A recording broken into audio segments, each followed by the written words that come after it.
நாளை என்றும் நம் கையில் இல்லை, நாம் யாவும் தேவன் கை பொம்மைகளே என்றால் கூட போராடு நண்பா.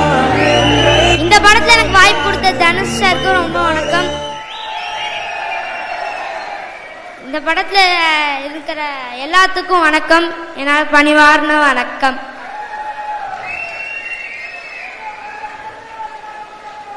நான் இந்த படத்துல நடிக்கும் போது நல்லா ஜாலியா இருந்தேன். எல்லா கூடயும் தனுஷ் சார் கூட நல்லா ஜாலியா பேசிக்கிட்டு ஜாலியா இருந்தேன். ஆனா அக்டோபர் 1 அன்னைக்கு தனுஷ் சாரோட ஃபேனு மற்ற எல்லாருமே இட்லி கடை படத்தை பார்க்கணும்னு நான் கேட்டுக்கிறேன்.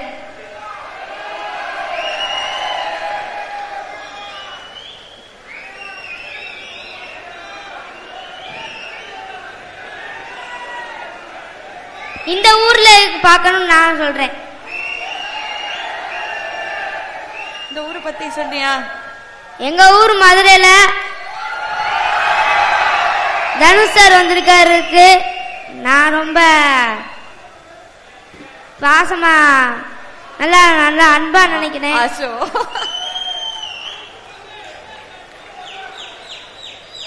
நீங்க கமான் கமான் சொல்லும் போது பயப்படல, அப்படியே டீச்சர் ஹெட்மிஸ்டர் நிக்கிற மாதிரி இப்படியே நடுக்கிறா. ஐயோ என்ன பண்றதே தெரியலையே அப்படின்னு.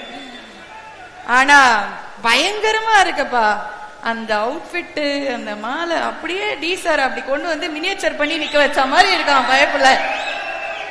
எப்படி இருக்காரு குட்டி டீசர்?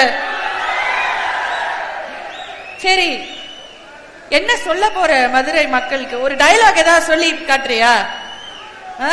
ஏய், முக்கியமான டயலாக சொல்லிடாது, அப்புறம் அந்த கதை சரி அந்த ஆண்டி தான் கேட்டாங்க அப்படின்னு வந்து என்ன மாட்டி விட்டுற போறேன். சரியா?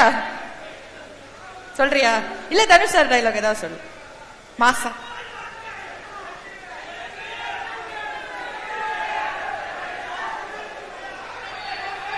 செஞ்சிடுவேன்.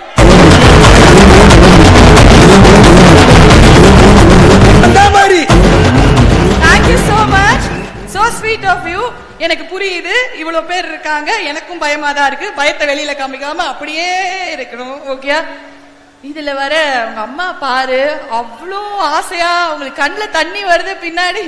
அப்படியே அப்படியும் அது மீறாம அப்படியே உன்னை போக்கஸ் பண்ணி எடுத்துட்டு இருக்காங்க. அம்மா அப்பா ரெண்டு பேருமே அக்காவா தங்கச்சியா?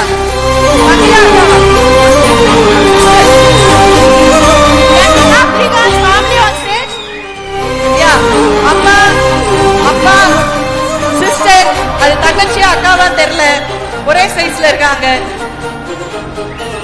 வாங்க மேம், வாங்க ப்ளீஸ்.